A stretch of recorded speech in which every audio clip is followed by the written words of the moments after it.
December of 2025, last month, my sales team ended the month at a 42% close rate, and they managed to sign 24 clients and collected a sum total of around 130k in new cash for my business. I wasn't on a single ad. I didn't take a single sales call. The reason I'm able to do this is because we have a sales process and marketing that actually fucking works. Most agency owners think they have a sales problem when the reality is they just have a shit script, zero objection handling, and have no idea how to position their offer. But more importantly, a lot of people try to hand off or delegate sales way too early to a team of setters and closers. I'm gonna show you in this video exactly how I've done that. Our exact sales process, a live training call that I've done with my sales team, with a new sales rep, within 30 days of coming on the team, was consistently hitting a 40% close rate, which is fucking unheard of. So again, I'm gonna break down the entire script, show you how we did it, why it worked, and what most agency owners are doing wrong that's costing them thousands of dollars every single month. So if you're struggling to close deals, or you wanna scale your agency by hiring closers, this is the most valuable sales video that you're ever gonna watch, because I'm gonna pull back the curtain and show you a live training. So that being said, let's dive in, and we'll go to the screen. Okay, so as promised, we're gonna go over a live video that I did training a new closer on my team who came in around October. Now, he was operating at a 40% close rate within 30 days when our KPI is around 30%. And I can tell you hands down, the most important thing when it comes to ramping up closers is making sure that they just have a productized sales process, okay? Now, we follow the same standardized process across the board. Whenever we ramp up a new closer, they follow the same process. It's literally just rinse and repeat. The biggest mistake that most agency owners make is they're selling as the founder. This is mistake number one. What I mean by selling as the founder is they're selling on their ability to know their industry. They're selling on their social proof. They're selling on, basically giving the client a consulting call. And the minute they try and hand that off to a closer, it completely goes to shit because they do not have a standardized process that someone who doesn't know anything about their industry can come in and close at 30% on. Now, the sales process that my team follows is broken down into the following abbreviation: P, D, C, D, S, S, M. Now, what this stands for is the first thing is pain. The first thing we must understand on a sales call is what specifically got them on the call. What challenge are they trying to solve? Now, there's two types of people in this bucket. The first type of people are the people that need this. These are the people that are losing money. These are the people that are breaking even. These are the people that are working 70, 80-hour weeks, right? Selling these people is very easy because they're here, which is like hell. And they essentially just want to get to heaven. And all our goal is to just paint the picture of heaven and dig the pain of hell. The other type of person, which I personally prefer selling to, is greed. These are wealthy business owners that already make a shit ton of money that just want to make more. You must remember, if there is not a need, there is a greed. The second step, once we've identified why they're on the call and whether they're a need or a greed, is doubts. We must create doubts in two avenues. Doubt in their own ability to solve this problem, and doubt in every other solution. The quote that I got from Cole Gordon that I love about this is, your product needs to be the simultaneous reason why everything else they've tried in the past has failed and why your solution is different. Meaning, if we break down doubt in its simplest form, they must believe that they cannot, in any way, shape, or form, solve this problem themselves. They need external help, okay? Because if they believe they can solve the problem themselves, well, what objection are we going to get at the end of the call? Oh, I'm just going to go and try this myself and I'll get back to you. We also must create doubt in other avenues, meaning other marketing agencies, other ad platforms, so on and so forth. Because if we don't, well, they're going to get to the end of the sales call. They're going to say, I'm just going to interview some more companies. I'm going to compare you against company Z, company A. And we need this to position our solution as different. If that prospect just got off a sales call with somebody else who pitched them Facebook ads to the call center, and we pitched them the same shit, they're immediately going to fit us in the same box, right, as every other agency. And when every agency is in the same box, the only thing they compare us on is price. And they're obviously always going to pick the cheapest solution. Apologies, I've just realized you can't see this, but you get the point. Let's imagine that every agency is in the same box. That's what they do when they see that everyone is offering the same thing. They're immediately going to compare and compete everybody on price, and they're always going to go for the lowest option. However, if we can position ourselves as this special snowflake in a different bucket, well, we're no longer competing on price. We're predominantly competing on value. You've got to remember, in sales, new is better than better. Okay? You must have something that is new that they haven't heard before because they cannot associate you or fit you in the bucket with everybody else. Third thing is cost. The cost of inaction. Now, the way that I break this down is very simple. If we put this on a graph, right? Every single person with everything in their life has a specific pain threshold. A pain threshold is something that triggers action, okay? An example of this would be, for you, if you didn't brush your teeth for 3 days, that would be probably a specific pain threshold that would trigger you to take action on brushing your teeth. For you, it might be, if I get 300 pounds overweight, 200 pounds overweight, whatever it may be, I'm going to exceed my pain threshold, therefore forcing me to take the necessary action to get back into my standard, to lose weight, so on and so forth, okay? Everybody has different pain thresholds, but for us, we must create the cost of inaction. That basically means that the cost of doing nothing must be far greater than the cost of the necessary investment required for them to get from where they are to where they want to get to. If we do not create cost, we're going to get an objection at the end of the call, which is like, yeah, I mean, it sounds great, just give me a month, let me speak to my partner. These can show up in many, many ways, but there is a low level of urgency required or associated with them achieving their goal. This forces them to understand that they must take action now. The third thing is desire, okay? Now, the reason we need to do this is because people do not buy unless a gap is present. Now, what do I mean by a gap? I mean CS, associated with, or the abbreviation of current state, and DS, desired state. People buy things to change states. Why do you buy coffee? You buy it because of a change in state. You buy it because you want to feel awake, alert, so on and so forth. Why do you buy programs like mine? Well, because your agency looks like a shit show, or you want to grow further and faster than you actually are to get to your desired state, right? So everybody buys when there is a gap. If there is no gap present, nobody would buy. So we've got the pain. We've understood the current state. Then we need to get the desire. In other words, the desired state, okay? I'm going to come back down here for the final three pieces. Final thing is supports. Okay, so we've clearly created the gap, right? We know where they are. We know where they want to get to. We know why or what's stopping them from getting from point A to point B. We know what are the potential solutions they've tried in the past to bridge the gap between their current state and desired state and why they're not yet there yet. We now go into support. Support is basically making sure that all decision makers are on the call. If we do not handle this early, then what's going to happen at the end of the call? Well, we're going to get an objection looping around, oh, you know, well, let me speak to my husband, let me speak to my partner, this all sounds great, let me speak to my boss. So we must single out and make sure that we have all DMs on the call, decision makers. Next thing, solution.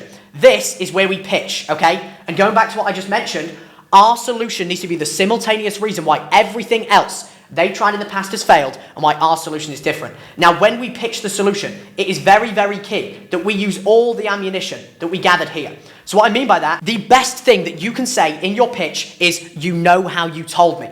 You want to use the ammunition that you gathered in the discovery in your pitch. So for example, in the discovery section, when we're creating doubt and understanding what they tried in the past to solve this problem, if they told us they worked with an agency that ran their ads but didn't use a call center, well, what do you think I'm going to say in the pitch? Yeah, John, so you know he told me that, you know, you just got done working with an agency and you felt like they handed you the leads, but you were left to do actually the actual grunt work that was required for you to, you know, book people, get them to show, so on and so forth, right?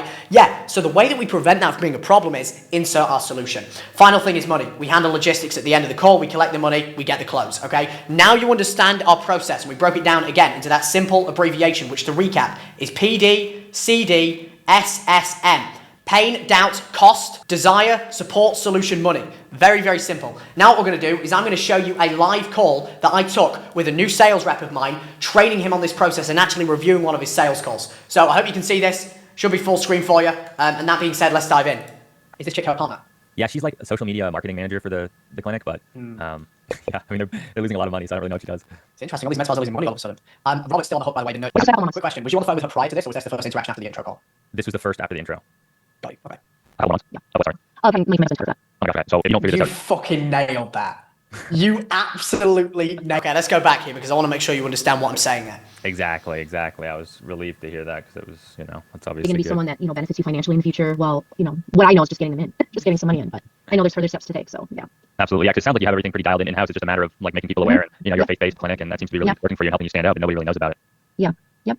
Got it. Okay. And then the other thing I was wondering about too. I mean, you know, it's kind of the elephant in the room. I mean, if you're bleeding $12,000 every month, I mean, I hate to say it, but like, how long is that able to go on? You know, how long can you keep on hemorrhaging the money every month until, you know, you have to look at your savings? I know you said your husband is helping you out. I mean, yeah, what it's happens? just a couple more months. Quick question. Was you on the phone with her prior to this? This is really good, right? What's he doing there? Cost of inaction. I know we've skipped a little bit into the call. That's because he previously had a conversation and went through the first few necessary steps, right? You've got to understand, in sales, there's two types of questions that you can ask. The way that I see this is you can ask depth-based questions, which is the first type of question you can ask. The second type is horizontal questions, okay? Now, depth-based questions are essentially just digging deeper. The way that we see sales is you've got a specific sales framework that you follow, right? Ours is the PD, CD, SSM one that I just articulated to you.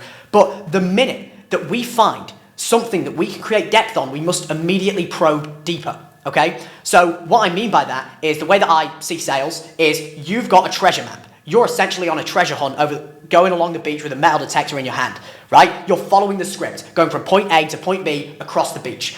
But the minute you do a sweep of that metal detector and you hear beep, beep, beep, beep, beep, there's metal, there's paint, right? In other words, like if we associate this with the beach, and let's say under here, we've identified this treasure. We've got this metal detector. This is beeping like fucking crazy, right? We're just following the sales process from point A to point B. The minute we hear that beep, we do not immediately move on to the next point. We don't go from cost to desire.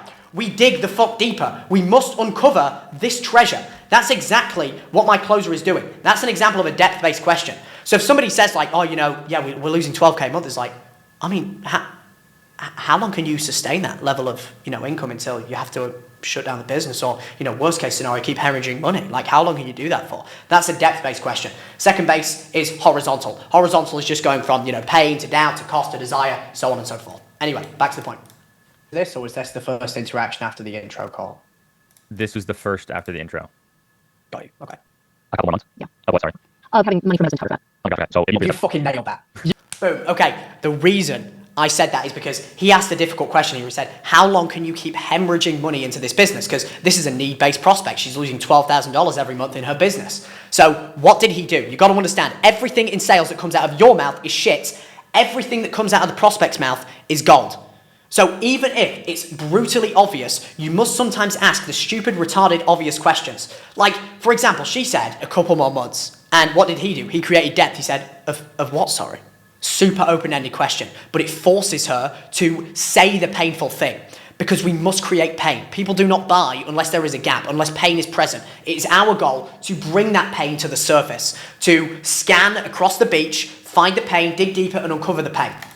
Money from residence, how that? Oh, gotcha. So You fucking nailed that. You absolutely nailed that. Like, usually what I'll say is, we've got the 8 steps, right? But if somebody has, like, I think I gave you this analogy initially, if there's like a glaringly obvious problem that we can immediately just stab the pain with, like you did there, then just hammer it, man. Like, you did a really good job there. And it was like, I don't know if that was intentional, but she was like, a few months. And you went, what, sorry? And then she had to repeat. Like, Yeah, I was her to say. That was great. That was really good. Because she was forced to say, see how when she said it, even on 2x speed, she was like, until my husband can't pay anymore. You know? So, Yeah. awesome job on that. Right, thanks, man. Okay, one second. Because I was like, what does that mean? I tried to do this last time, but yeah. Right. Okay. That's always pretty serious. That's a good thing that you got something going here, right? I mean, Yeah. go ahead. Yeah.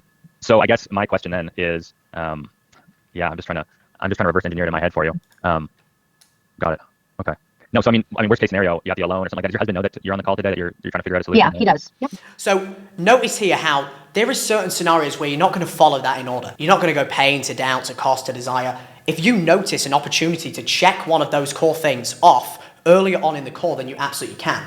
Like, this was a conversation around her loaning money from her husband. So this is a great opportunity for my closer here to go in and ask, like, does your husband know you're on this call, like trying to figure this out? And does he support that? Very, very easy way of just tying in and checking off the support-based questions immediately instead of having to wait and potentially adding unnecessary friction later on in the call. Yep, he Okay. does. And is he on Good board? job. So now we've pre-handled the partner objection. Exactly. What are his thoughts about this whole thing? I Yeah, mean, he watched the videos. He was, he's anticipating me letting him know how it goes. got it. Okay. Okay. So I mean, if you were to decide on anything, I mean, would you have to talk to him first, or is he basically just letting you, be the No, whole? I would not have to talk to him first, no. Okay. So Boom. Support immediately handled. Double tie down. Is he an integral part of this decision, or do you make the decisions? No, I do not. I'm going ahead with this. Great. Now we've pre-handled the support objection. You've got to understand, out of those steps I just articulated to you, the 7, pain, doubt, cost, desire, support, solution, money, the one you do not cover in the sales process is the one that will bite you in the arse at the end of the call. If you don't cover doubt, you'll get a doubt-based objection. If you don't cover cost, you'll get a cost-based objection. This is why it's so important you cover all 7. okay, so you're the ringleader. I mean, you got the whole team here. If it wasn't clear already, I do. Yes, I do. that's great. Okay. Good job. Okay. Like So 5 other objection. girls. Yeah. Oh, sorry. There's like 5 other girls on the call. Yeah, there's like a whole bunch in the background. Like I wasn't Oh expecting man, this. you got put under the fucking heat, bro. Yeah, dude. First call, I'm like, there's all these women watching me. I'm like, oh my that's god. hilarious. No, well, good job though. You pre-handled the objection, right? Like the minute we get any indication like there's another husband, a big decision maker, we immediately want to line that out. So good job. I fucked up though because mean, I so didn't talk ask her. I didn't ask her if there's anybody else she'd want to talk to, and she ended up saying Right. she wanted to talk to her son about it at the end. So Got you. I gotta. I mean, Let's see how that goes. Because Boy. this is the thing, and I'll send you some objection handling trainings because I've literally just got done inside of like I have a program for like agencies and things like that, and I just got done putting together some sales modules. We'll see anyway, because like usually, almost always, the first objection you get is a smoke screen. It's never really an actual objection. It's kind of like they blow smoke in your eyes because they don't want to tell you what they truly mean, and it's our goal to kind of break down that wall. But we'll see how this goes. what you would like, ideally. I mean, you're at about $10,000 a month. The break even, you need to be at 24. I mean, ideally, where would you like to see the clinic go? Well, Now that's he's kind of going silly to question anyway, desire. because I wanted to see it go in profit, of course. And it's not unheard of for medical spas to be pulling in 400,000 a year, even the first year, if things are done right. And so that's why I'm talking to you. No, absolutely. And some of our biggest partners, I mean, the multi-franchise locations, I mean, they're So notice there how she gave a little bit of resistance to that question, and we never want to trigger sales resistance. So notice how my closer here just takes his foot off the gas a little bit and just explains the reason why he's asking this question. I mean, you can imagine how much money they're doing in monthly revenue. So one thing I picked up on here is she was getting a little bit frustrated with the question that you asked. So if anybody ever does this, what I would do is just reframe the reason or like explain the reason why you asked it. So she's like, well, you know, a bit of a stupid question, you know, obviously I want to profit. Like after that, I'll be like, no, for sure. I can completely appreciate that. Again, the reason I asked that, Cynthia, is just because like with everyone we work with, we really want to understand not only, I mean, the obvious is you want to break even, right? But I'm really trying to understand where you actually want to get this thing so we can just work our way back numbers wise. Because we have a set of targets and KPIs we have inside of the company. And I can just compare your numbers to theirs to see where we're off track. Does that make sense? So then they're like, okay, he's not just asking this for like a sale, he's asking this for a logical, rational reason. oh, that's really good. Okay. But yeah. So I don't think it's unrealistic to scale a larger buying. Just quantify. I mean, there's a number you want to get out of mind, or just right now, or what would you like We're having a party when we break even. It's supported financially by my husband, so I don't have to be making money right away. So I look at it as when I'm breaking even, I'm going to be taking a deep breath because then I know we're fine and it goes up from there, right? It just gets better. You get returning clients, you get your name out Okay, there. quick one, because by the way, this is usually the way that we audit these calls. We'll go through everything from like frame set, collecting ammo, qualifying lead, getting them excited. Actually tell like, this is intro, let me pull the other one. So you'll see what I mean. So like anytime we do like a call review, we'll just grade it on these call things. Here we go. So like frame set. I may have missed it. I don't know if the Fathom joined late. It seemed like it joined mid-conversation, you know, like 2 Yeah, minutes it in. joined late. Okay, cool. Now we're good. More, and it just goes up from there. Sure. So that's basically, step one is breaking even, get to the point, go from there. Okay. So if you dream, if you dream, actually you dream us, as much as like 1,000 more. I mean, is it Oh, I expect to be making a couple million a year within a few years and taking my team's risk on the wonderful? Depends on what it's supposed to. So I guess to really further, That's good. what are high stakes you're looking to see? We talked about like I think your website was called. Good job making it congruent for the intro. Big mistake that most people make is they just forget everything they spoke about. That's why the note taking is important, right? We should have, hopefully now, automated notes pulling in. Hopefully. If not, I will actually going to make a note on that to make sure. Let me just close down. Make sure notes are automatically pulling in to the Go High Level Notes section for intros and demos. You also comparing what are the largest packages that would generate the biggest ROI, because that's what we like to focus on initially is those. So, yeah.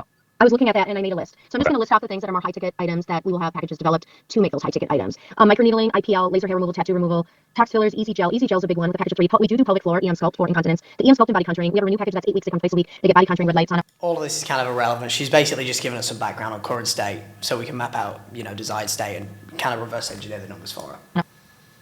Sure. No, that makes total sense. Okay. And Toxin fillers, though, I know I saw in one of your information that sometimes you stay away from that in the beginning, that the profit margin, it's not really packages. We're going to be doing memberships where they pay so much a month and they come in and that money This is so great, man. Like, the reason I say this is because previously we didn't really have many assets they could... So notice here how this lead has came on the call so warm, which is great. And this is how you know that your marketing is doing its job, right?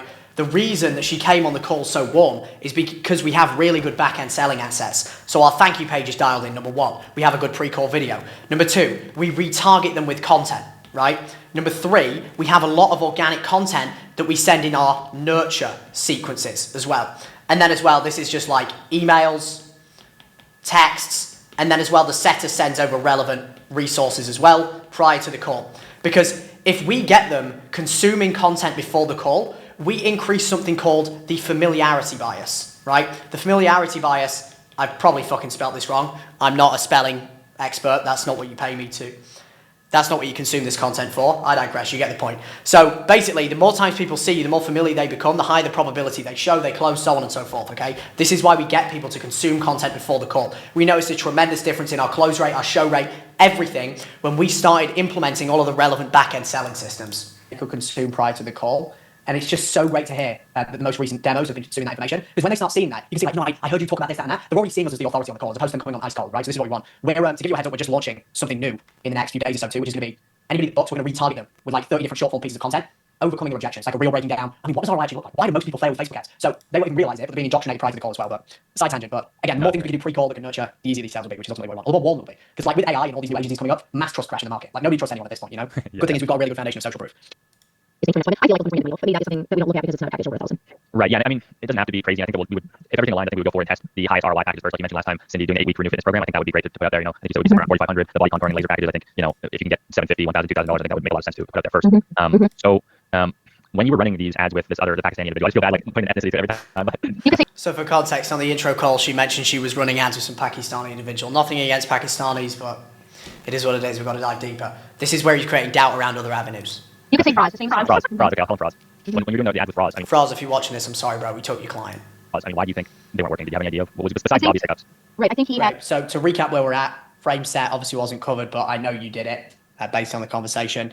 We know what the painful problem is. You've really already quantified the cost of inaction early on, which is great. Like, she only has a few months until she goes out of business unless she solves this problem. Now you're pivoting into this point, which is the next step piece of the puzzle, right? Like, this other guy that you mentioned that you work with, why didn't it work? Have you tried anything else in the past? What else are you considering, etc., etc.?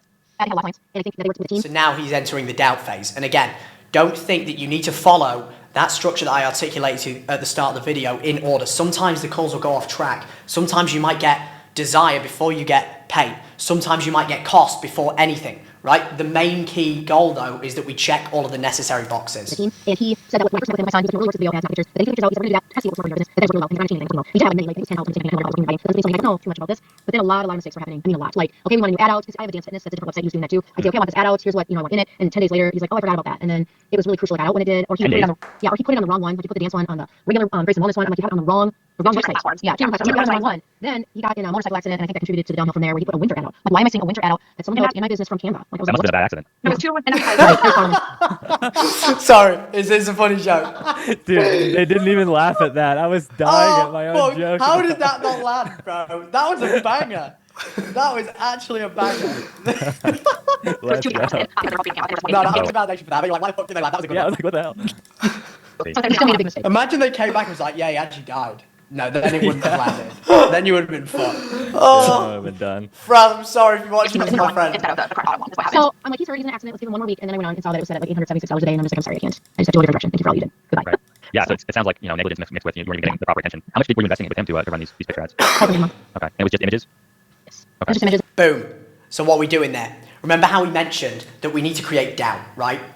But the most important one, because we found that when you run a done-for-you agency, like, doubt in themselves is usually already pretty present. Like, they're already on the call. They already know that they don't have the technical knowledge or know-how to launch a campaign, to manage the campaign, to call the leads. So the other thing, like, the most important thing we need to focus on is doubt in other avenues. And this is why we're getting so specific on, like, okay, she tried this agency. This guy's name was Franz. How did the ads work?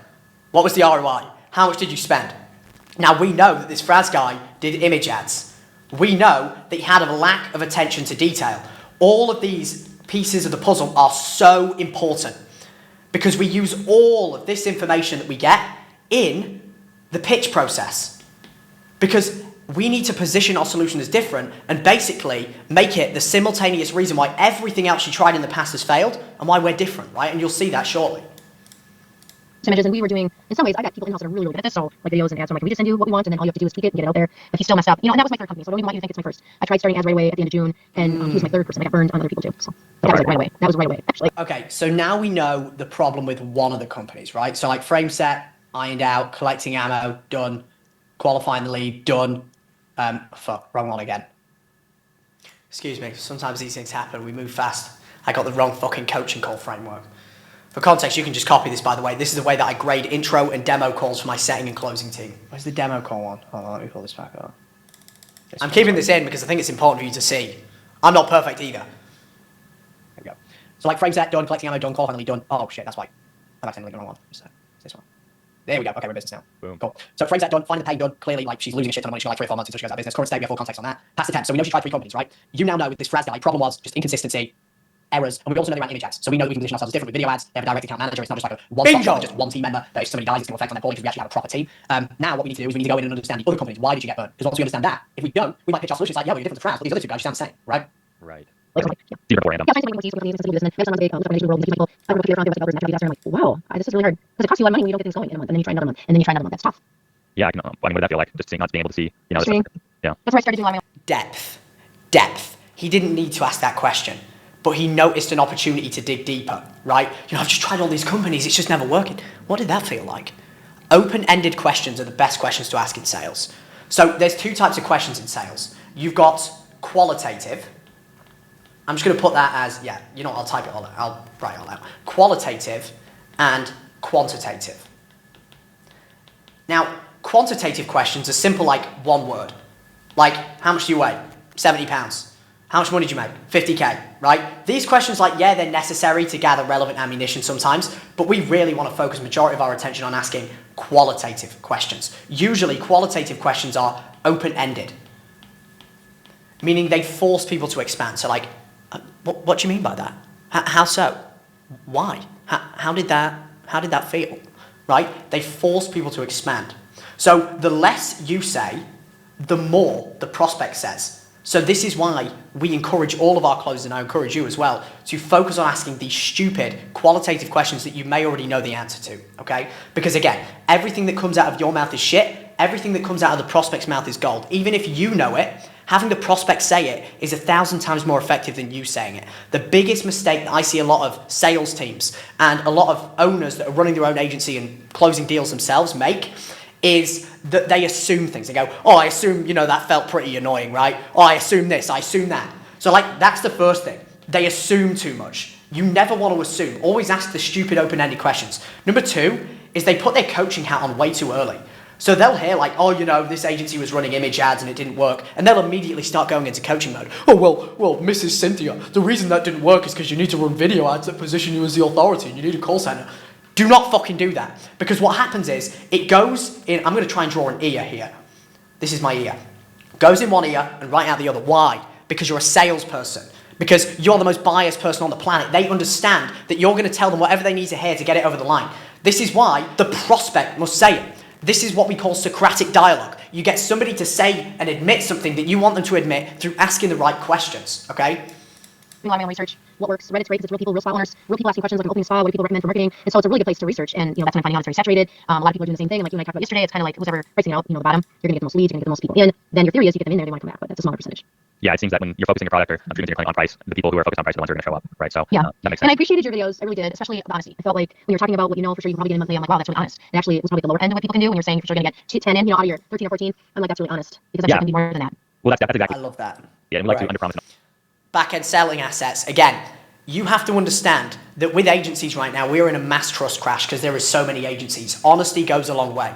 In our content that we retarget people with, on our thank you page, in all of the organic content that we nurture people with before the sales call, it's all brutally honest. We'll literally tell people on the low end you're going to make this, on the high end you're going to make this. We also literally show them our bad reviews. Here's bad review 1, bad review 2, bad review 3. This guy, we fucked up. It was completely on us, but we learned from it, right? Because most agencies don't show that.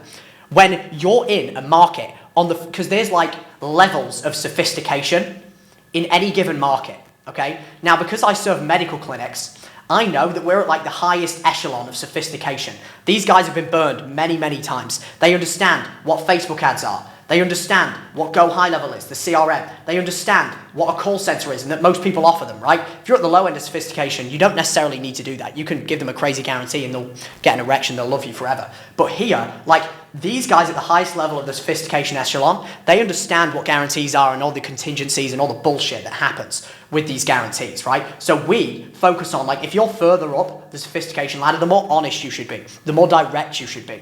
Because if you're throwing out ridiculous guarantees to these people, if you're over-promising and under-delivering, they're just not going to believe it, okay? Believability is very important in marketing and sales. Promise and over-deliver, because we find that the opposite is going on. Everybody's promising this Oh many my gosh, leads. right? Yeah. You don't have new customers in 30 days. I'm like, yeah. We'll get you a zillion customers, I promise. Yeah. Exactly. But, when you're running those ads, was it you in the ad, or were they just generic copy-paste ads? They were just AI pictures, microneedling facials, very polished, very nice looking, so very even generic. more hammered home, custom ads. I would even argue that a good selling point here would potentially be getting them in the ads, just understanding if that's something they're open to. You see from other places, right? Actually, just pull it up. Yeah, So, I wouldn't but I think you look in regardless of I think that we could do Well, I'm about that because obviously you're in immersion as well. What didn't you like about it? I mean, it was just something that, there was no attention grabbing tactics that he really used. He did use some AI that Cindy had mentioned. So one of them, we have a signature dove in our logo, and one of them was created. So again, depth, right? She mentioned, oh yeah, she wasn't very happy with the ads. I mean, what didn't you like about it? Open-ended. Depth. Was created was totally botched. Not burned, it looked awful, and it brand representation-wise, brand awareness, it was awful. And I'm like, Cindy, what is this? And so she asked him, and he said, well, AI did it. It's like, why would you upload that and have that in a campaign when it did not represent our brand and what we stand for? So there was a lot of those little mistakes. Now imagine if we didn't go this deep on what she tried in the past or what they tried in the past, and we started saying, yeah, we're going to run video ads, we use AI to make the ads. That would immediately turn them off, right? So do you think we're ever going to mention that in the pitch now? Of course not, right? The biggest mistake that agency owners make in the pitch process is they pull up a shit slide deck and they pitch people the same thing. You have to understand that your pitch is dynamic. It changes based on the prospect. Mistakes and all those details, of course, matter. So I was not a huge fan of the creative that he utilized. But there was a couple of things. I know some of them are being ran again now, and it's just because they brought leads in and because we're trying to get people back in the door getting the services in. So since that kind of worked, I know some of them are being redone, but we just need a fresh tactic. And we got the two social media sites. We've got Grace and Wellness and we've got Grace and Movement, which is the dance studio and fitness part of it. So we've got websites for both. We've got social media platforms through Facebook, Instagram. We have Grace and Wellness on TikTok as well. So we're continuing to do that. I know that some of the girls in the room have been instrumental with helping to get some stuff uploaded there because I'm just part-time right now. So they've been great with. I'm happy you said that. Gives me a little bit more, insight into what you tried and where you're at right now. And when the leads did sign up, who was calling them? Staff. Your staff are calling them? Yeah, myself. Kayla did most of that. Great. Yeah. And we, Kayla and I, Lauren, could do a really good job. Image ads, AI, slop. They're calling the leads. So notice again, he's not assuming like, okay, I've got enough now. I'm going to move on to desire and start pitching. He's going even deeper. Who was calling these leads? What did the ads look like? Right? Why? Because we're looking for all the gaps. You want to see it this way. There's two buckets. If I just pull this up, there's two buckets, all given times, of people, right? Let's say this is the prospect. This prospect is speaking to many, many companies. Let's say bucket A is just every other agency. All these dots associate with agencies, right? And whenever somebody like immediately pitches, they sell Facebook ads, call center, they fit them in this box, which again, race to the bottom, right? Because you're just competing on price here. And they're always going to pick the lowest if they go with this route, if they don't see anyone as different. Option B is that special snowflake, the person that positions the solution as different, and they're competing on value. They're in a completely different bucket with these people. You always want to be in this bucket. This is why the discovery is so important. The only way you can get in this bucket is if you fully understand everything they tried, why it didn't work, and all the intricacies of exactly how their fulfillment works. So you can find the small gaps, the small chinks in the armor of things that you do different. Remember, new is better than better. Oh yeah. Say this time, you know, this things like that. Sure. And I assume you know like what the lead is and when you follow up on average, you say like how many leads percentage, what's the speed to the lead? You know, that's very interesting because Ross gave me like how I should do it. So we would usually get to them the same day for sure. We would call, hang up, Use the assume question, right? The goal of the assume questions is we ask a overly sophisticated question that makes... Okay, this is an important anomaly here. I said never use assume questions. There's one anomaly to this, which is when somebody's going through, oh yeah, you know, we work with this agency and we work with that agency and we work with that agency. And you're like, if we look at their fulfillment process, right? Let's say this is like their FP, their fulfillment process. Each agency has their own individual fulfillment process, right? There's going to be some things that are the same. There's going to be some things they did differently. Our goal is to find like the chinks in the armor in all of them. So when we get all these chinks in the armor, it's like, okay, chink 1, chink 2, chink 3. We're going to combine all those together and that creates our pitch. Now, what's important to understand is a great way of creating pain and making them realize, oh, this agency was fucking stupid. This agency was stupid. This agency was stupid.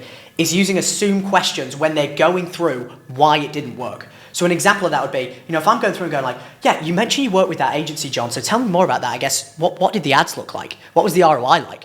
Oh, got you. And I assume, you know, they were, you know, putting together weekly reports for you, making sure that you understood the return on investment. So why don't you just pull that up and we can look at it? Oh, no, we didn't get that. So how did you know if you were making an ROI? Oh, I guess we didn't. What does that do? Makes the prospect feel stupid, like, oh, that's why it didn't work. So we ask every now and again, overly sophisticated, I'm just going to put overly S-O-P-H, overly sophisticated questions to make the prospect realize why what they tried in the past didn't work. That is the only reason you should use assume questions. Makes them think, oh, in the doubt phase. I never even thought about that. She said she was calling same day. It's like, okay, fair, but like same day, within 5 minutes? I don't know, I doubt it. What about on a Sunday? To text to call me again. And that's basically what we call, you want to send a text. We actually want to text people, especially texting people of mine, so we text again and say, hey, we're just checking in again, you know, if you're interested in this appointment. Sure. Do you have some of those lead lists too from the past that you can follow up with? Yep, we do. How big is the list, just out of curiosity? What do you think it's at? Just approximately. About 60 max, probably. Maybe more leads. Sure.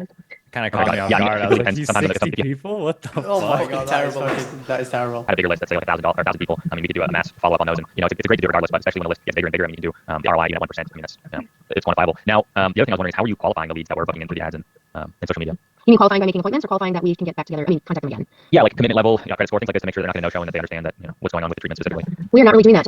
We're not really doing that. Exactly. So what's he doing? He's asking overly sophisticated questions he knows they wasn't doing, but he's doing it to make them realize, oh, this is why what we tried didn't work, right? This is how you position yourself as the authority on the call. Information about the treatment, especially when they have questions. We tried getting a deposit or like their card that they have to pay $25 if they don't show up, and I found with ads, a lot of people don't want to do that, and so maybe it's because they don't know us. I know I watch your videos and you guys do insist on that, but we're having trouble getting that done. So. Sure, no, that's you know, that is what it is. So I guess the real to really hammer down on It's probably a sales issue.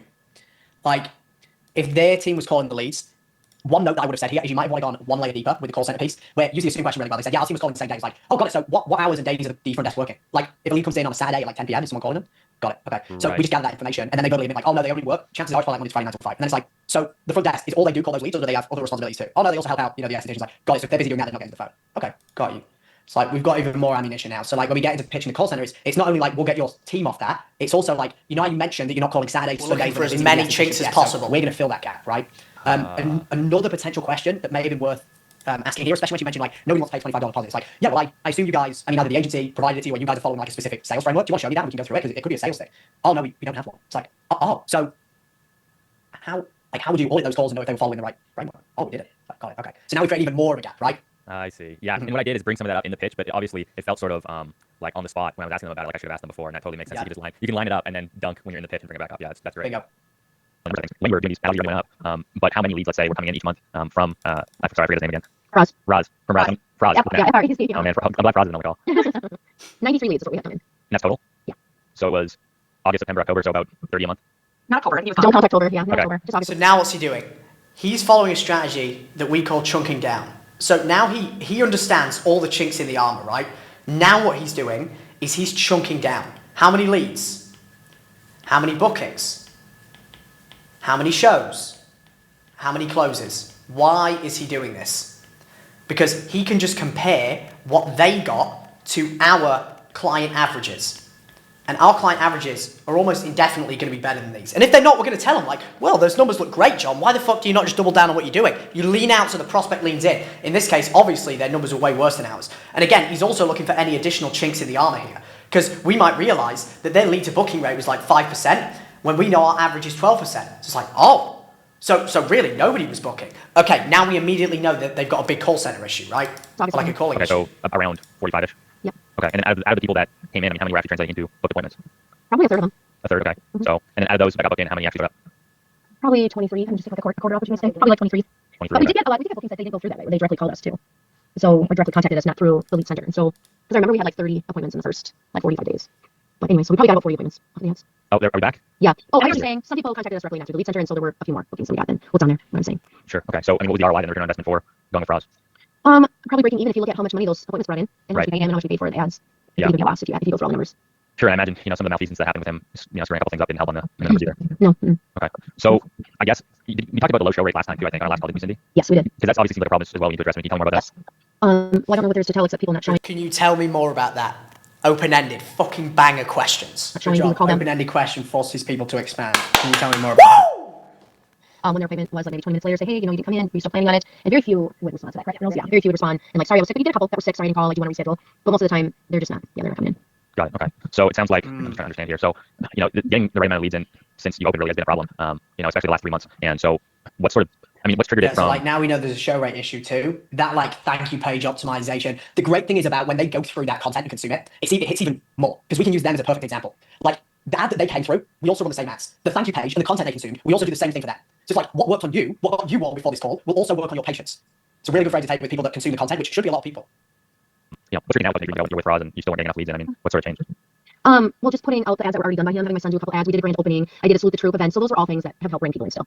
We did do flyers originally in the beginning as well. Yeah, we put flyers all over the community. Yes. Got it. Okay. And have you looked at any other, larger funnel to try to drive leads in? Any other lead acquisition besides No, just us? I have not. No, because it's hard. It's hard to go real spendy in the beginning when you're just trying to start up. So I don't know.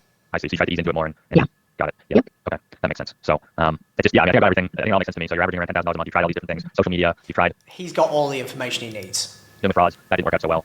You're still bleeding like $12,000 every month, and you only got a couple months to make up for it. Is that right? Yeah. Okay. So it sounds like really the one key thing we need to fix is people coming through the door. And if we fix just that one thing, if we just fix how many bookings are happening each month, I mean, we can be in the positive here. I mean, just I can pull up my calculator real quick. I don't think I really need to. I mean, if we sell, a laser package for $1,000, I mean, you only have to sell 10, 12 of those, depending on the price point, to start breaking even. So that's only 10 bookings. Right. Correct. Okay. What's he doing here, right? Because people don't buy when they feel like their current state is so far away from their desired state. Like if you're watching this right now and you're making like 10K a month, right?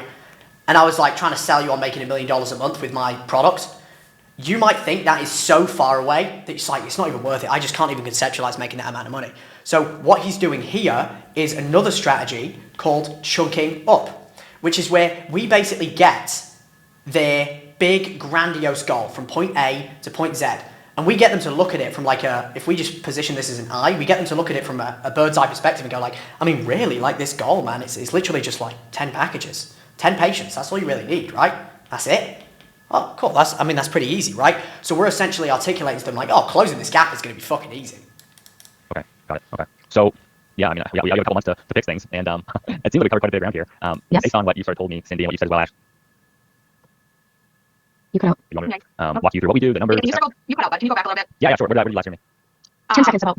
Oh, okay. I was just saying, like, based on what you told me, I think we can definitely help. But that being said, like, where do you think we should go from here? Do you want me to sort of lay things out, show you what we do, show you the numbers, Yes. Yeah. That sounds good. What I'd like to know. Here, we always put the ball in their court. We don't go, okay, here's the pitch deck, here's what we do. Remember, everything that comes out of your mouth is shit. You want to give the illusion to the prospect that they're in control of the call through Socratic dialogue. Again, Socratic dialogue is just asking the right questions to essentially make the call go in your favour without you saying it. Instead of going, okay, great, John, I'm going to pitch you now, which creates sales resistance. It's like, awesome, I feel like we've covered a lot of ground. You're here, you want to get to there, the biggest thing holding you back is X, Y, and Z. So where do you feel like you want to go from here? I can read you through the numbers, how we can help you get to outcome in next time frame, but balls in your court, wherever you want to go. They're obviously going to go, yeah, I want to know this, I want to know that. Great, let's go to the pitch. To know is what your tactic is, what makes you guys different, and what is that going to cost? What is that obviously going to look like for us as we continue to grow this business? Good job. So we got the cost of inaction. I don't really think there was a need to go any further than what you did. She's already gave us clearly and tangibly, I have 3 or 4 months. So if she gives us any like logistical objections of like, yeah, let me just wait, let me look at this, but like, you can, but the closer we get to that deadline, the harder it's going to be to get things up and running. Marketing isn't a 1-week thing, and the transition there was really smooth. Good job. Like, again, we always want to give them the illusion of control at the transition. The biggest mistake people make is they pull up their screen like, okay, let me show you what Banger! and you've just gone from like Such a this good emotional call. conversation to, oh shit, now this guy's in pitch mode, he's actually a salesperson, so that was good. Yeah, I've seen that in Cole Gordon training before, but all the stuff I was taught is always like using your own frame to transition. But I think especially in these scenarios, I mean, it's way better just to sort of ease in, like you said. Because it's like, if you've been through Cole Gordon training, you're not talking about, he talks a lot about Socratic dialogue, right? Where it's like, we need them to come to the conclusion of the thing that we want them to come to themselves. Because everything that comes out of their mouth is gold, everything that comes out of their mouth is shit. So if they say it, it's so much better. If you said, like, oh, so your husband won't pay for you in 4 months, it won't land as much as when she has to go, he won't be able to pay for you in 4 months. Just lands so much more because they have to internalize what they just said. Right, yeah. Absolutely. Let me just pull this up and share my screen here. Let's see. So, Now we get to the pitch. awesome. You can see my screen? Yep. Awesome. Yes. Okay. So, I mean, this is the first part here. But basically, I think that everything we do is custom, but I think specifically we do 5 different pillars that I think can really help you. 2 or 3 of those I think are really key into getting more people through the door.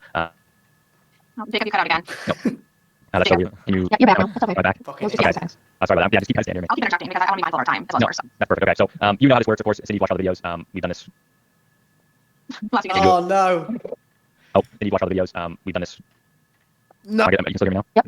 Okay, great. So I'm sure Cindy, you said you've seen all the videos, you understand how this works, and we've helped dozens and dozens of people similar to you. Marini here, she got $150,000 monthly revenue. It took her about 4 months. I think the real one, Glow Medical Spa, I mean, she does the Botox fillers like you guys have started to do, and you got her up to $30,000, which I mean, for you would be over breaking even. That only took her 2 months to get there. Yeah, I mean, we're on Trustpilot. You can check out the dozens and dozens of reviews. We're a pretty prominent figure in the space now. What do we do here? Indirectly sprinkle in a shit ton of social proof. What do most agencies do, right? The people in bucket A that we articulated earlier, who are all in here, what do? Oh, we've had this person and that person. Look how amazing our testimonials are. Bucket B, who is the special snowflake, understands what these fucking idiots do. So what do? It's like, I mean, look, we know we're the best in the business. It doesn't fucking matter, right? We just sift it aside. Like, yeah, we've had hundreds of people. Who gives a fuck? Moving on.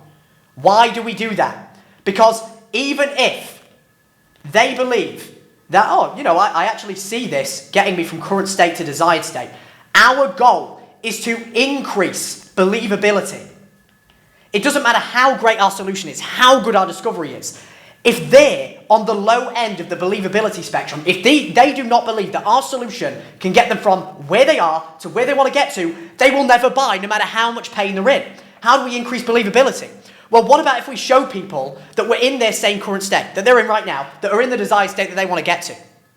We close the gap, we increase the probability of them believing, oh shit, these guys have already done this. If they've already done it for other people, why can't they do it for me? It's like when I'm trying to sell you on my program License and Scale, why do you think I do a weekly case study with people from different ethnicities, people getting to different revenue levels with different problems? Because the more case studies you have, right, the different ethnicities, the different problems, the different revenue levels, the different life experiences, the different backgrounds, the higher the probability of you resonating with at least one of them.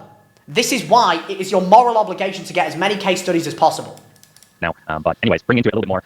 Step 1 is our target aesthetic model ads. This is where your son can help as well, Cindy. So I'm sure you've seen a lot of these ads before of generic copy paste. It's probably pretty similar to what you guys maybe were advertising previously. Is that right? Yes. Okay. So like we were talking about earlier, we find that people who advertise on price solely focus on price, which is what a lot of these lead generation companies do. They focus on price because they promise, well, I want to get you all these leads in. So what do they do to get that many leads in? They focus on the price point. And what that does is bring in customers who are also focused on the price point, and that just leads to the people who are flaky, no-shows, and people who are maybe going to do one-off. By the way, small sort of language change. I would recommend just changing customers to patients. Just remove customer from vocabulary. It's important you understand your niche's terminology.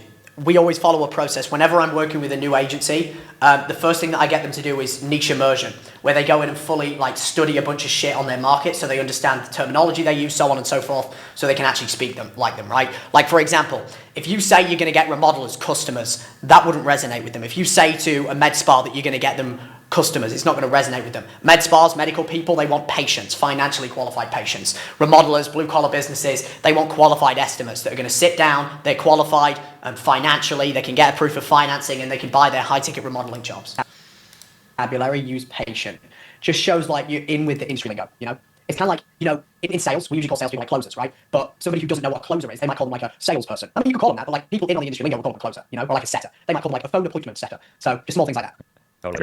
So what we do, what you're asking for is the aesthetic based advertising that we do. So what we do is really build on the know, the like, and the trust factor. And the way that we do that is using our aesthetic models which are in-house and making the advertisements specific to your clinic. And your son can also jump in here too, Cindy, because we can partner with him to go over, you know, what different topics, what different ad formats work the best. Because we've done that already. We've already done the R&D, all these different clinics to find out what works best. So we can run those exact same ads customized to your clinic specifically to make sure they work. And we can use your son's cinematography as well to make that look even better and sort of fine tune it from there. Tying it into his son's cinematography. That's the main thing. I think this is a big part that's gonna help you guys because we want to target people who are actually intentional, right? So this is what we do specifically for all of our clinics. We target based on the affluent zip codes on the higher estimated yearly income. So obviously, it doesn't mean that everybody's gonna walk into the clinic as like Gucci loafers on, wearing like Ralph Lauren, sweaters and all this stuff. But what it does mean is that we're targeting these people specifically more so that we're getting people who actually You're a afford sponge, man.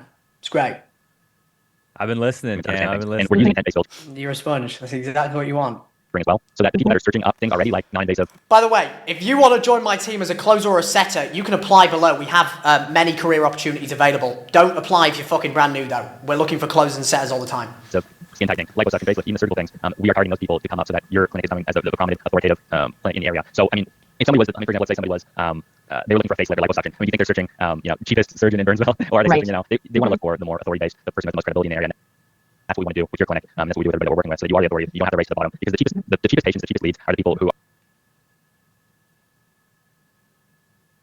Hello. Hold on. The cheapest lead. Come on. So like, if we were going, yes, they would show. So we found that really boils down to one key thing. I mean, we've observed after working with hundreds of clinics in the market by now, that the biggest thing that clinics will show on is like running AI generated or image ads that just specifically focus on price, right? Remember how you told me that? Do you feel like this is similar to what you were running before? Right. So the reason this is a problem is because you end up getting people that are just seeing you through a lens of price. They compare apples to apples, you to Jenny down the corner, who's always going to be cheaper because she just started. And you guys are just stuck on this hamster wheel of getting people in that can't really afford your high ticket treatment plans. Does that make sense? Cool. So what we do to prevent that from being a problem is we actually run aesthetic model ads. Now, I know that might sound like a mouthful, but the underlying concept is the fact that we have in-house aesthetic models that look like your ideal patient, and we don't necessarily just focus on price. We focus on building the know, like, and trust factor. And we also pair that with making sure that we dial in all of the back-end technical side of things too, such as targeting people on income, targeting people on keywords, and then targeting people who actually have the money to spend. Does that make sense? Cool. So the analogy I'll give you on this, Lisa, is, think about people in Dallas that are looking for liposuction, facelift, skin tightening, and then you go on to the analogy that you gave. So you know how you told me always allows us to tie everything back to what we got in the discovery. Right. Yeah, so I'll be honest, that pillar that he just pitched, he didn't pitch it very well, to be honest. He didn't follow the process, right? Our typical process of pitching is like, first off, tie it into what they said.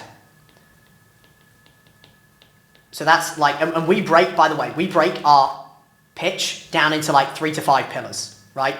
And then we focus on the specific pillars relevant to them. So if they were already running Facebook ads, we're not going to pay a lot of attention to that. But if they didn't have a call center, we pay attention here. If they wasn't retargeting people with content, we're going to pay attention here. If they had a course for sales training, we're not going to pay attention here, so on and so forth. So again, we focus and highlight the things that are relevant to them specifically. So first thing is, how you told me. Then we go into like, why that's a problem. So like, for example, yeah, so John, how you told me that, you were struggling with the leads coming in and you almost felt like you were kind of just burning money because none of them were actually converting, right? Yeah, and we've often found that's a very common problem that the industry falls into because as a result of that, they're not calling the leads quick enough. Therefore, they might only convert maybe 5 out of 10 leads when in reality, they could actually be converting like 7 or 8. So they're pretty much leaving thousands of dollars on the table every month. So this is like the cost of this problem. And then we go into like, how do we solve that? So what we found is the best solution to this problem is insert X, Y, and Z. And as a result of that, then we talk about the effects of that, right? So we're basically doing the opposite here. Here we talk about, you told me this is a problem, here's why that's a problem, here's the cost of that problem, here's what we do to solve that problem, and here's the result of us solving that problem, which in turn means that you get long-term benefit, okay? That's usually like the 5-step process of pitching a specific pillar. So again, to recap, how you told me, this is why that's a problem. How we solve that problem is this, which ultimately means you'll get X, Y, Z benefits, which means you'll get long-term result. Right, and the pitch sounds way more organic that way.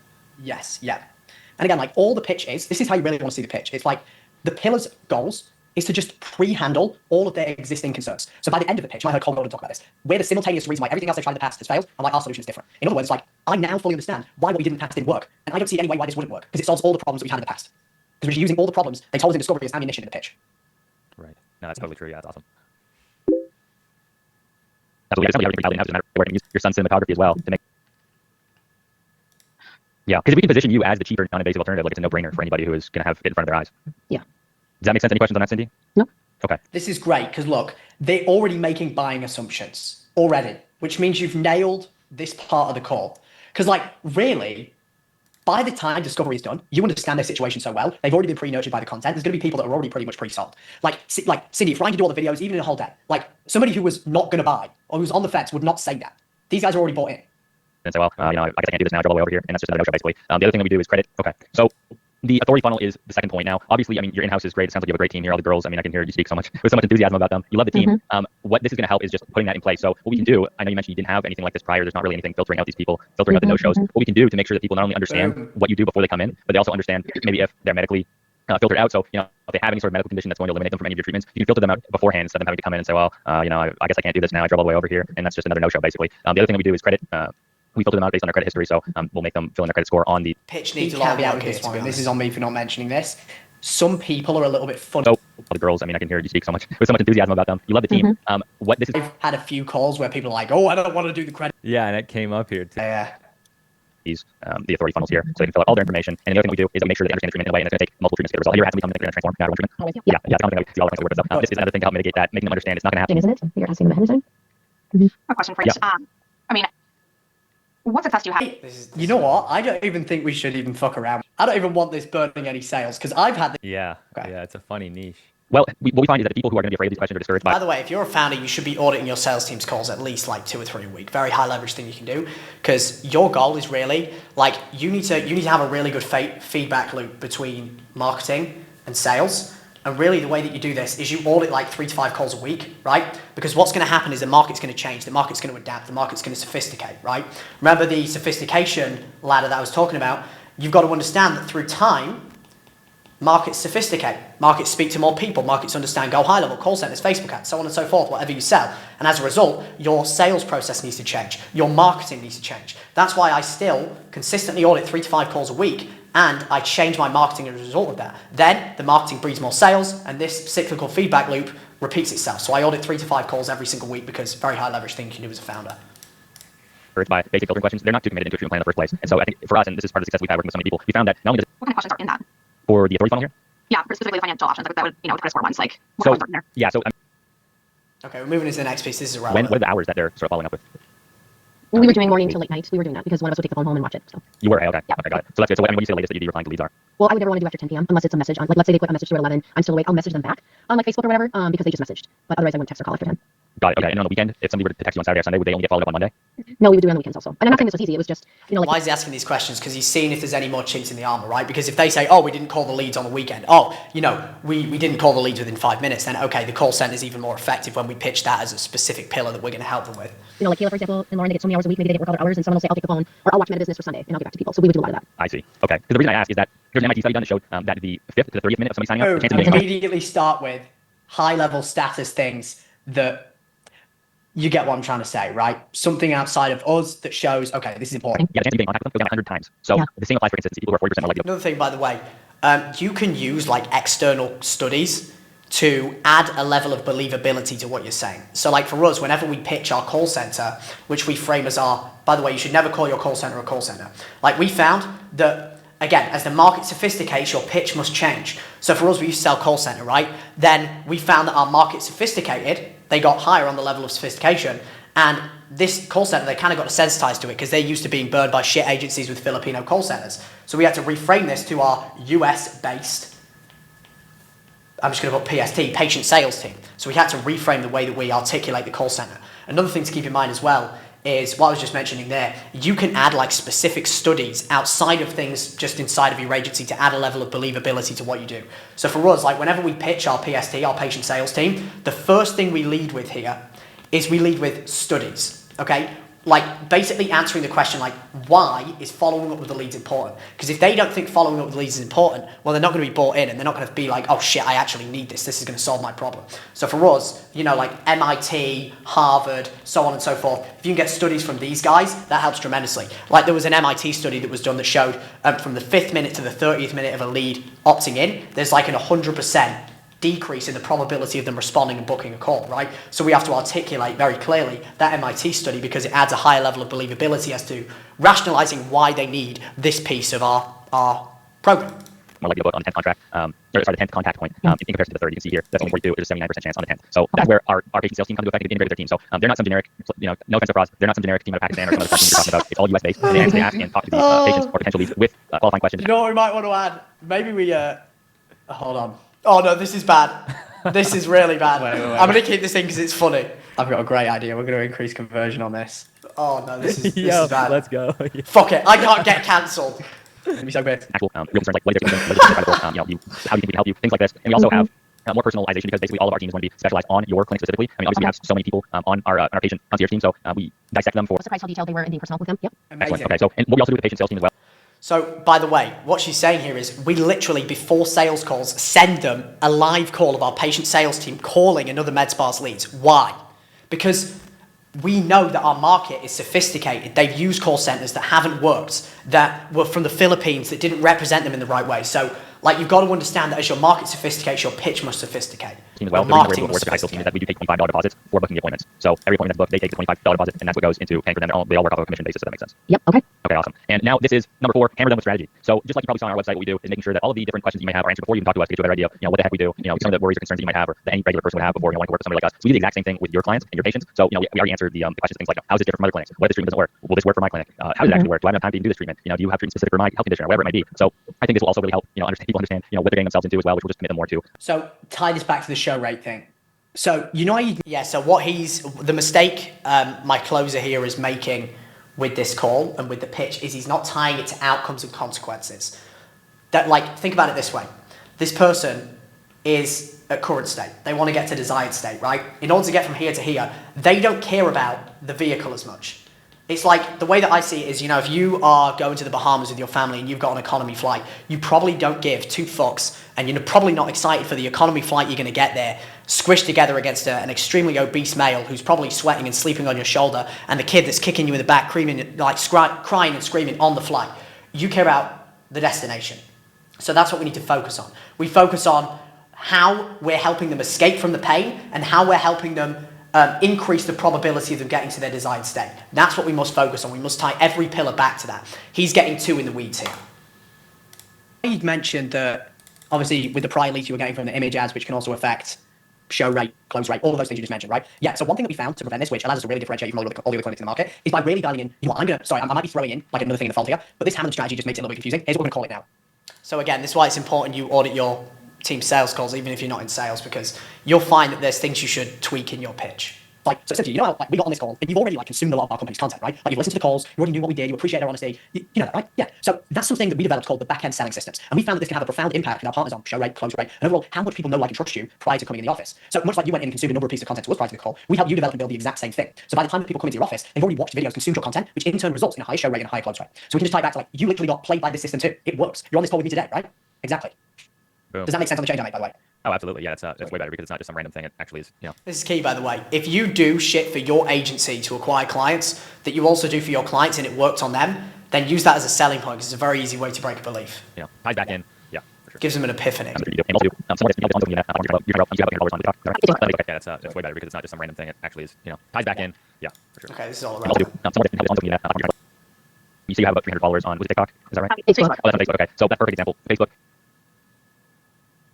That's about any questions on either of these? No. No? Okay. So the last part, ROI data tracking. I know it's kind of a weird question to ask you ladies, but have you been on a diet before? Yes, of course. Yeah, me too. I'm actually kind of alone right now, but regardless, it's hard to tell. If you're not tracking things, you have no idea what the heck is going on. So you need every day, you still don't really know where you're at. So that's why the ROI data tracking is so important. So we basically collect everything. We schedule shows, show rate, no shows, cancels, reschedules, closes. That's obviously very important. And how much revenue is coming in. So if something's broke, we can go and tweak it. And we have one side that we're going to fill out every single lead that comes into our system. The other part is going to give it to your team. So you have one of your girls or build a team of them to make sure that they are fully committed to filling it on your end. And so basically, whoever's doing the treatments, it works the best with for them to fill them out, so that they're having that commitment on their side. They can report back. Did they no-show? What was the treatment like? How did it go? Did they convert? Things like this. You also give the lead quality a score, so you can let us know what's going on. You can just fine-tune things as it goes on. And then also, when you once you're all integrated with us, you'll get these notifications. So we'll let you know everything. They did the bye-bye flabby arms treatment. This is the email, the name, the appointment time. What got them interested. It gives you all the info, credit score. So the client shows up, buys the treatment plan, and they also can develop a rating right after the treatment as well. So it's an hour afterwards. So not only are you What did he do there? Why was I so excited? He used a story / analogy. Why? Because they are the best way to break beliefs, right? You've got to understand that, if we go to like a med spa owner, to a brick and mortar business, whoever it may be, and we go, yeah, we're going to track like CPL, schedule rate, close rate, show rate, that might just completely fly over their head because their level of understanding and depth on that specific thing is 0 to none. A lot of business owners don't even know what CPL is, show rate, booking rate, so on and so forth. So we use a story or analogy that your industry would understand to break their belief. Another example of that would be, if on an intro call, somebody comes to us and goes, oh, just tell us the price, what's the price? We don't go, yeah, it's really custom, man. We'll tell you on the demo call. We'll go, yeah, to be completely frank with you, man, it's kind of like a patient coming in your office with a bag on their head and saying, how many units of Botox am I going to need, right? You're going to have no idea. So, it's really the same with us. We really need to do kind of like a consultation like you do to really understand, where you're at because, a clinic that comes to us with 10 locations spending 100K a month on ads is completely different to a solo practitioner like yourself. Does that make sense? Awesome. Of course it makes sense because the story and analogy is something industry specific. It's either industry specific or it's very common knowledge, right? Notice how he used the diet one there. Have you ever been on a diet before? Yeah, so you know that you can eat lettuce all day, but if you're not tracking, what you eat, what you weigh, you can eat lettuce all day, but you have no idea if you're moving in the right direction or not. Stories and analogies are a great way to break beliefs and really solidify a point in the pitch. And putting all of these different into patients, but they're also generating Google reviews to help with the optimization and just getting more awareness altogether. Does that make sense? So basically, whoever's doing the treatments, it works the best with for them to fill them out, so that they're having that commitment on their side. They can report back. Did they no-show? What was the treatment like? How did they use the website for easy to learn? And I give you some examples of that as well. But based on everything I covered, how do you feel about everything? You're a fucking sponge, man. I love it. I'm telling you, you're going to make so much money. Well, Let's go. to work with you. Sure, and I'll get into that in a second. I just want to be totally clear. Because what's really important to me, Cindy, this is going to work. There has to be alignment, right? Because the last thing I want to do really is partner up with somebody who's 1 foot in, 1 foot out. It's never going to work that way. So if you come work with us, I'm not just running leads. We're really rolling up the sleeves. We're getting in the trenches with you. We're going to make sure that you don't have to, take a loan in 2 months or worst case scenario, close up shop or something like that. You know what I I'm mean? going to turn into these girls really quick. Do you guys think this is? It's not him. I have a quick question while you're Yeah, talking. it's him that works with Sorry. Okay, why did he not go into the pitch right away? Okay, so to recap, right? We've done the discovery. I'm just going to put discovery. Then we've done the pitch, the second part of the call. Now, this final part is like closing the deal. Before we do that, there is an important piece here that most people miss, which is what we call a tie down, okay?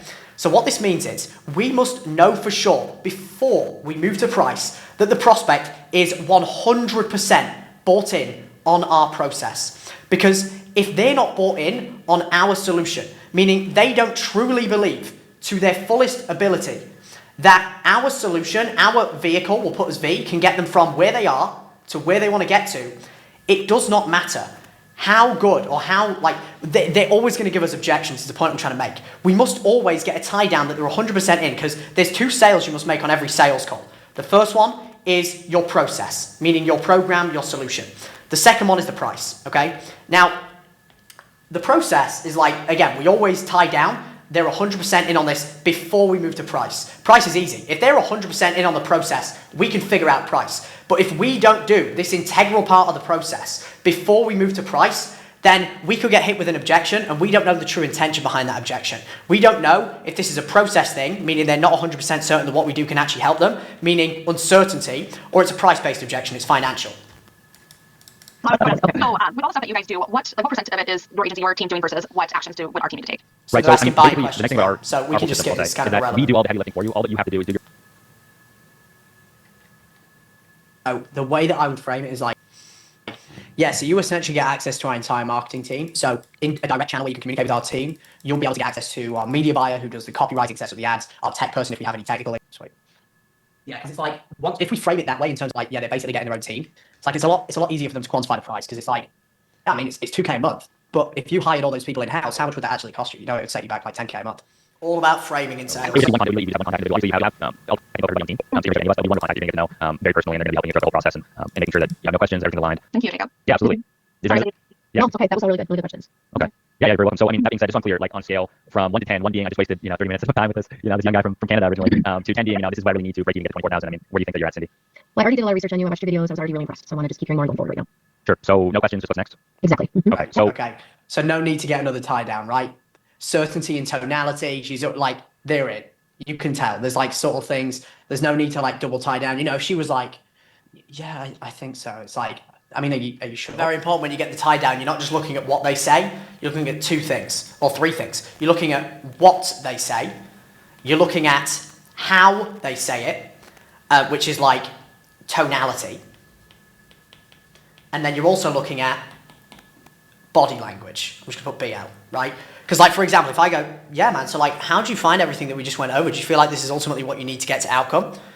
Yeah, it sounds good. Well, what they said, okay, we checked that off, like that sounds right, but how they said it, tonality, uncertain, body language, uncertain, I'm looking down, I'm scratching, whatever it may be, right? If we get any crosses on any of these three, we must double tie down. You're like, are you sure? I mean, you don't sound certain. Like, you can be open and honest with me, man. I'm not going to cry in the corner of my office, right? We must always tie down and make sure they're 100% in on the process before we move to the price, okay?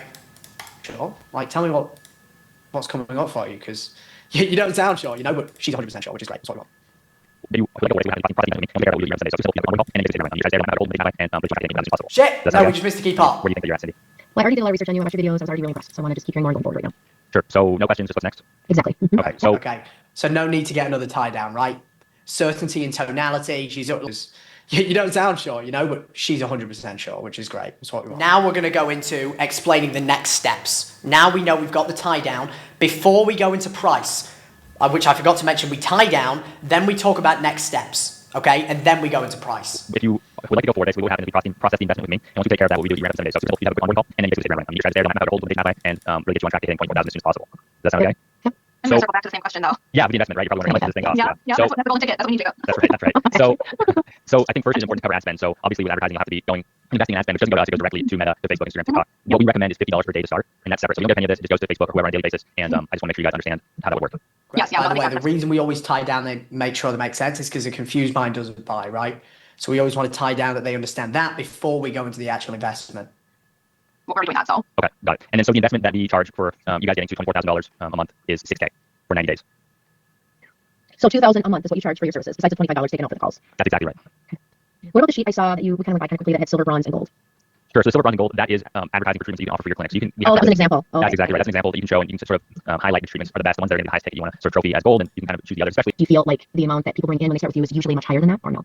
Yeah, I mean, like I said, the first 7 days is going to be a startup period, and so that's when we're really doing most of the tinkering and configuring the ads. We're going to be working with the team to get things going. But I mean, we can do the math. I mean, if we have 6,000, let me just think. So if you have $1,000 laser treatments, or we have $1,000 red light packages with body contouring, I mean, for you to have an ROI on our system alone, I mean, that would only be 6 bookings, and we've never had only 6 bookings. So. Again, what happens after increasing believability. Thing here to keep in mind. So the way that our process works is we'll get them in, and then there's the close rate factor, right? Much like kind of what we have, where we get people on sales calls, we're going to close 100%. So the way that I would frame it, if they ask that, is we can use something called like the chunking up frame, where Gordon talks about this as well, actually, where if they're like, oh, well, I mean, there's $6,000, what would the ROI be? It's like, yeah, for sure. I mean, if we did the math, you mentioned that you have like a $1,000 treatment plan that you sell, right? Right. So, I mean, throughout the entirety of the 90 days, factoring in ad spend, if we just get you an additional like 12 patients to close on a $1,000 treatment plan, considering the fact that, by the way, we'll probably reconfigure your packages to help you sell $2,000, $3,000, $4,000 treatment plans.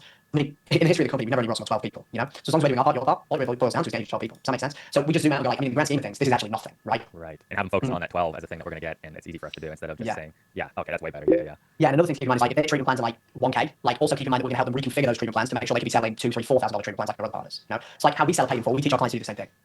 Right. Got it. Okay. So if you more people into the business. But it's really up to you after the 3 months, whatever you'd like to do. But what does it cost for you guys to keep working with us after the 3 months? Like how long does that 6,000 take us? And then what does it cost? Right. So I mean, we can talk about, depending on how things are going, if it's going really good, like I think it's going to be, which is usually the case. We usually do things on usually a $2,000 per month basis from there. Okay. Is that accurate to have the full commitment in, and that way we know that you're committed, you're ready to go, and that we can really just tackle this thing. If that makes sense. Well, I'm going to interject. Sure. You said most clinics do that. Is that what is necessary, or can we do 2,000 a month if this is what is decided? Yeah, I mean, it does look differently. And sometimes all of our clinics, sometimes they're doing less than ideal. I mean, you can sort of look at different structures for that. That being said, it's harder for me to pull through. Basically, I might get in trouble with my team if I'm trying to cut down on it. But worst case scenario, I could approach them and we could look at a scenario like that. I mean, it's the same amount divided, if it equals out, I guess I don't understand why we won't be able to. As we're growing, obviously, Cindy might have 6K right now, so why, if we decide to do this as a team to try and grow the business, I want to know if we can do 2, because she might not have 6 right now, right? So definitely. No, if she doesn't have 6, and that's the thing, I can tell you're committed, Cindy, I can tell you're invested, I can tell that the whole team is dedicated to making this work. If 2K is really, the only way we can make this work, I'm sure I can get through to my team and get things going on that. I don't know if I nothing wrong with that. Like ideally, we want to maximize for upfront cash. In terms of how to handle that, because she came at it a very like rational, like, hey, I mean, what if we want to break it up kind of thing. Like the way that we frame it. By the way, shameless plug. this SOP that I'm running him through is obviously inside of License and Scale with a bunch of live examples of me actually training my team on how to handle financial objections to make sure we can maximize upfront cash. If you want to learn more about that, the link's below. Is, if they come to us and they're like, oh, can I break it down? First thing is like, yeah, so it's upfront. What you don't want to do, which you didn't do here, is like, well, usually our clients pay this upfront because then they're more prone to say, oh, well, usually, can I do it monthly? It's like, yeah, it's paid upfront. It's like, oh, can we not break it up at all? It's like, first we ask a clarifying question, right? Because that could be many things. It could be an objection in disguise. It's like, yeah, no problem. We can have a conversation about that. Is there a reason why you ask? Or yeah, I don't know if we're going to be able to afford 6K right now. Then it's a financial thing. And it's like, okay, let's see if there's a way that we can make this work. And then we can open wallet and actually see what they have on hand. Alternatively, maybe they're like, yeah, we've just been burned in the past. We don't want to commit all that for. It's like, no, I can appreciate that. That's an uncertainty objection, right? And then we can handle that in a different way. But nothing wrong with what you did here. Just like a small thing for maximizing upfront cash is just. Yeah, and as soon as I said it, I knew I messed it up. And I think like the just clarifying, if it depends. Is that a financial problem or is it more something to do with the pro? And then I can, like you said, dissect it from there instead of just saying, yeah, well, maybe we could do something with you guys. Yeah. I do want to run it by my oldest son if I can. If that's okay. Sure. Yes, but I really like running here. I think it's a great job. I've seen reviews are amazing. Those scam companies out there, it doesn't take long to find out that they're not doing a good job. So what happened here? As we mentioned at the start of the call, the framework. The one you don't cross off will fucking bite you in the arse at the end of the sale. That's exactly what happened here, which, to be honest, I don't even know if I would have been able to pick up on that. So really, I think he did an incredible job on this call regardless. But that is support, right? So we knew that her husband wasn't an important part of the decision, but she kept mentioning her son. And what the closer failed to do here was make sure that if he was an integral part of the decision, that he was on the call throughout the pitch, so they could make the decision on the call. So she eventually closed in follow-up. Well, that's the thing. We don't have the social proof that we do, and we don't have the US-based team that isn't going to try to hide anything from you. So that makes total sense. So I'm definitely leaning towards going with you. I just want to talk with my son first. Sure. And I mean, just Sorry, another question. Yeah, go ahead. Is there any type of contract associated with any of this? Yeah, so I mean, there's a basic contract I can run you through. It's just basically saying that this is what we're providing us. And the next steps would be if this is decided upon an orientation on what things would look like to integrate everything. Exactly. So that's what step one would be: is that onboarding call, you talk with the strategist to get everything going in place in the next 7 days, so we can get rolling immediately, get everything out, get all the content out, so we can start getting to 24,000 ASAP. One question. Okay, go ahead, Ashley. Sorry, how quickly would you need creative and copy, or do you guys do that, or do you need to do the copy yourself, or you just create from us, or how does that look? Exactly. So we have all the copy. We have all of the we have basically every single piece of the puzzle. One question. Okay, go ahead, Ashley. Sorry, how quickly would you need creative and copy, or do you guys do that, or do you need to do the copy yourself, or you just create from us, or how does that look? Exactly. So we have all the copy. We have all of the we have basically every single piece of the puzzle. The only part that we really need from you guys is the personalization. So we like to be able to use your faces, use your clinic, and we can run basically the same scripts from that. Obviously, if you want things that are tweaked or different, or if your son Cindy has anything to input on them, we can tweak them. Obviously, we want to keep them similar to a certain extent because we know it works, and we spend all of like thousands and thousands, we've done like $11 million in ad spend using these ads to find out which ones work. So that's why I Fuck images, because then it would be bad. But if we're like, yeah, so we build out the creative strategy, and the majority of the content we run is purely video based because we find that works. There was another business I was working with that looked really good for the year. So I lost it, but you do offer more things. So Right. Okay. Yeah, that's definitely. I just want to make sure, like, you're at where you were before, and everyone's yeah. Understand because I don't want there to be any sort of ambivalence or dark corners that I can help eliminate before exactly. we talk again. Is the amount based off of what we're striving for as far as the ROI, or is it just a general flat number? No, it's all custom to everybody that we work with. So I think that based on that number, we're going to get you the best results, and make sure that everything's covered on it as well. So everything's custom, and I think that there's no doubt in my mind that we're going to be able to get you where you'd like to be, especially breaking even sooner than later. Yeah. Okay. And when I talked to you earlier yesterday, you felt like that's definitely an attainable goal that we'd be breaking even within 30 days. I mean, that's the thing. The first 30 days, I mean, that's when we're doing all the fine tuning. That's when we're still finding out what works the best. Month 2 and month 3, that's when you're going to see things skyrocket specifically. But usually, within the first 14 days of the video that we work with, that's when the real results start to come in. Sure. So, I mean, it just seems like it'd be a no-brainer for you guys with the spot you're in and the time frame that you have to do it. So we didn't oversell here, which is good. Okay. It seems like you're a little bit scared or nervous, Cindy. No, I'm fine. I'm fine. So just calling out any uncertainty, right? Because she was fine, she was good, she was asking buying questions. Now she's shitting her pants a little bit, so he's calling it out. It's kind of, I know for a lot of people, especially a lot of clients that we work with, we're in so much thought. It's like sort of like going skydiving, right? You're going up, you're like, I'm going to go skydiving. You walk over to the plane, you get in the plane, yeah, we're going skydiving, and then all of a sudden you're in the air and you're ready to jump, and it's just like, wow. I've been skydiving since I started this process, so I'm familiar with that. Sure. Okay. Yeah. Okay. Well, if that's the case, I want to make sure you're 100% on this before going forward. So when would it be a good time for us to book a follow-up call just to see how you're doing and feel about things? I wish he pushed more here, which will hear me talk about. It would be tomorrow. No, I can do this evening. That's no problem. I'm sort of workaholic, so I can put you in. Yeah. So usually, ideally, right, we want to push for the one call. I think you did the right thing here, to be honest. I do, because like they bought in. Okay, I take it back. Maybe I thought something different at that time. She started using some uncertain language at the end there. Like something happened. I think it could have been a fear thing. Like possibly, maybe, kind of a hard one because like it's always a little bit harder when it's not one-to-one, and there's like 5 other people in the room and someone there as well. Kind of. This was I remember now. Okay, she had, and you might not be able to tell watching this. She had 5 people in the back of the room, so it's a lot harder to get really emotional with the founder and like call them out if there's 5 of their staff there, right? And she mentions her son, she's got 5 people on the call. It's like, it's kind of fucking hard to call them out there when there's that many people there. I now remember, so I do believe he did the right thing here, I take it back. Kind of a similar situation with Robert, you know? Like if he was one-to-one with this chick, I would say for sure, push harder. And like, you know, you mentioned it here, like, you seem nervous. It seems like something has changed since I mentioned the prize and we can like get to the root cause of what's going on here. And then we can do like, she basically hit you with like a spouse/partner objection, right? That's pretty much what she did here. You did the right thing trying to tie down, but she just wasn't really giving in, right? She just kind of dabbled around the answer.